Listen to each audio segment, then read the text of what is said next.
Hello everyone, আসসালামু আলাইকুম। সবাই কেমন আছেন? আশা করছি সবাই ভালো আছেন। আমি আল্লাহর রহমতে অনেক ভালো আছি। আমি আজকে দেখাবো আপনাদেরকে নারকেলের নাড়ু রেসিপি। চলুন পুরো রেসিপিটা আপনাদের সাথে শেয়ার করি। আমি এই রেসিপিটা হচ্ছে ছোটোবেলা থেকে মাকে দেখে দেখে শিখেছি। আমার মা হচ্ছে আমার আব্বা অনেক মেহমান নিয়ে আসতো বাড়িতে।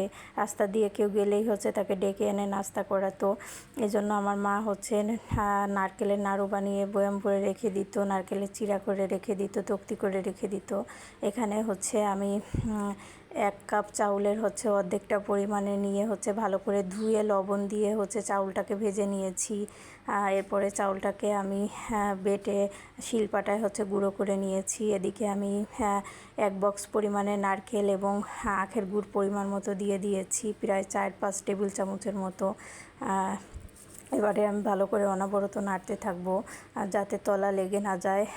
এভাবে নারকেল আর গুড়টার মিশ্রণ অনবরত না নেড়লে হচ্ছে তলা লেগে যাবে, তখন একটা পোড়া পোড়া গন্ধ হবে। এই জন্য অনবরত নাড়তে থাকতে হবে।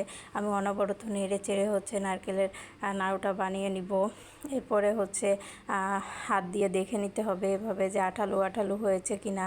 তখন এই পর্যায়ে আঠালো হয়ে গেলে হচ্ছে যে চাউলের গুঁড়াটা করে রেখেছিলাম, ভাজা চাউলের গুঁড়াটা, ওখান থেকে হচ্ছে সামান্য চাউলের গুঁড়া দিয়ে দিতে হবে যাতে শেপটা ভালোভাবে হয়। এরপরে নামিয়ে নিয়ে এভাবে শেপ করে নিতে হবে। যে চাউলের গুঁড়াটা রেখেছিলাম তার উপরে রেখে দিব শেপ করে।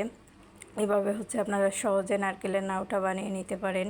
আর আমার রেসিপিটা ভালো লাগে থাকলে অবশ্যই লাইক, কমেন্টস এবং শেয়ার দেবেন। ইউটিউব থেকে দেখে থাকলে অবশ্যই সাবস্ক্রাইব করে যাবেন। আর সবাই আমাদের জন্য দোয়া রাখবেন এবং ভালো থাকবেন। আর নারকেলের নাড়ু বানিয়ে অবশ্যই খেয়ে দেখবেন, অনেক মজাদার নারকেলের নাড়ু।